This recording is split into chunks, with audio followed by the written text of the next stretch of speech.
the slaughter of the innocents. When Herod realized that he had been outwitted by the Magi, he was furious, and he gave orders to kill all the boys in Bethlehem and its vicinity who were 2 years old and under, according to the time he had learned from the Magi. Then what was said through the prophet Jeremiah was fulfilled. A voice is heard in Ramah, weeping and great mourning, Rachel weeping for her children and refusing to be comforted because they are no more. Matthew 2:16 to 18, the slaughter of the innocents. People were also bringing babies to Jesus for him to place his hands on them. When the disciples saw this, they rebuked them. But Jesus called the little children to him and said, "Let the little children come to me, and do not hinder them, for the kingdom of God belongs to such as these. Truly, I tell you, anyone who will not receive the kingdom of God like a little child will never enter it." Their angels always look upon the face of the Father in heaven. God bless America, they say.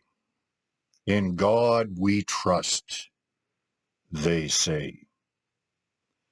The leaders of the United States and their lying lips love to give lip service to God for the sake of appearances.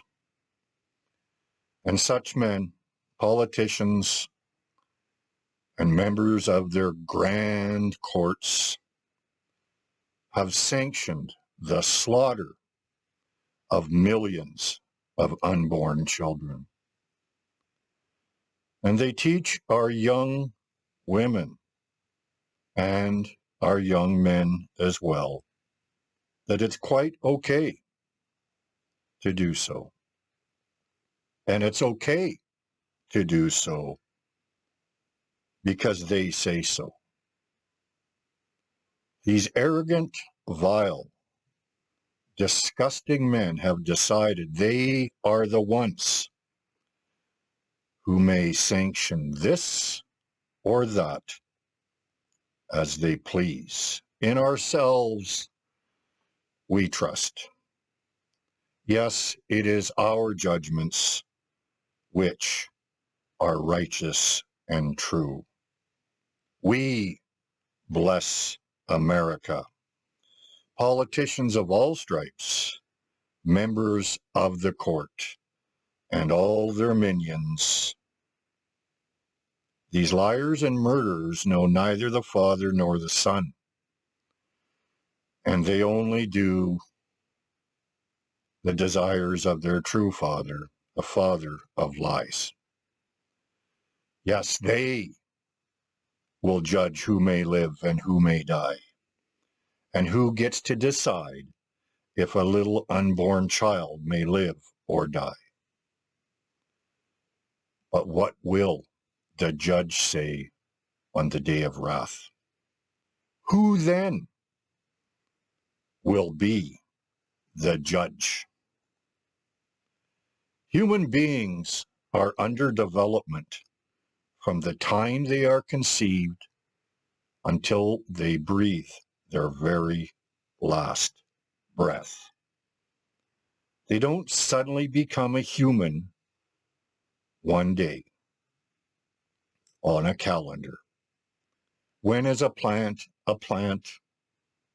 As soon as it germinates inside the ground, the womb of the earth, and long before it ever emerges from that womb.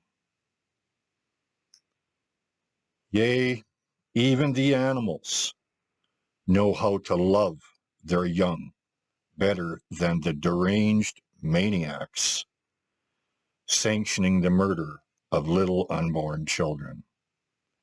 Their rights, they say, prevail. They trump over the life of a little unborn child. A goose takes care of her egg until the time comes for that little gosling to emerge. Yes, even animals know better.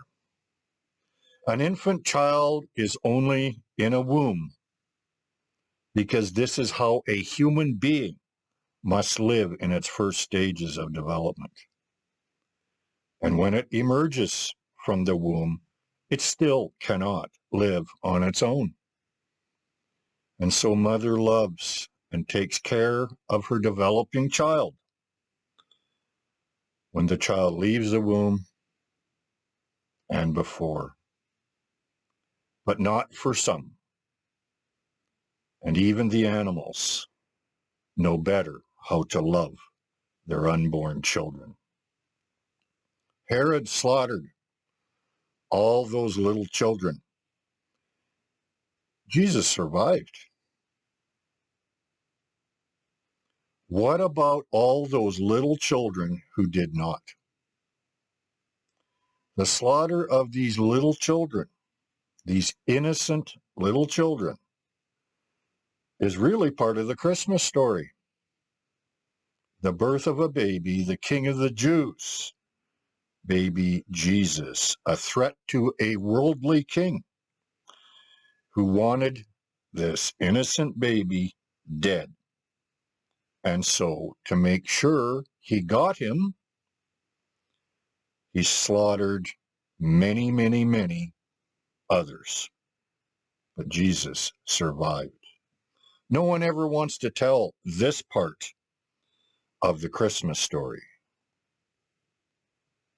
Remember the slaughter of the innocents. Millions of unborn babies murdered at the sanction of its disgusting world leaders, who assure everyone it is quite fine to just go ahead and do it because they said so. They judged. They judged it was righteous to do so. Jesus survived that slaughter 2,000 years ago. But today, on this Christmas, remember and mourn the slaughter of millions and millions of innocent, little, defenseless, unborn children.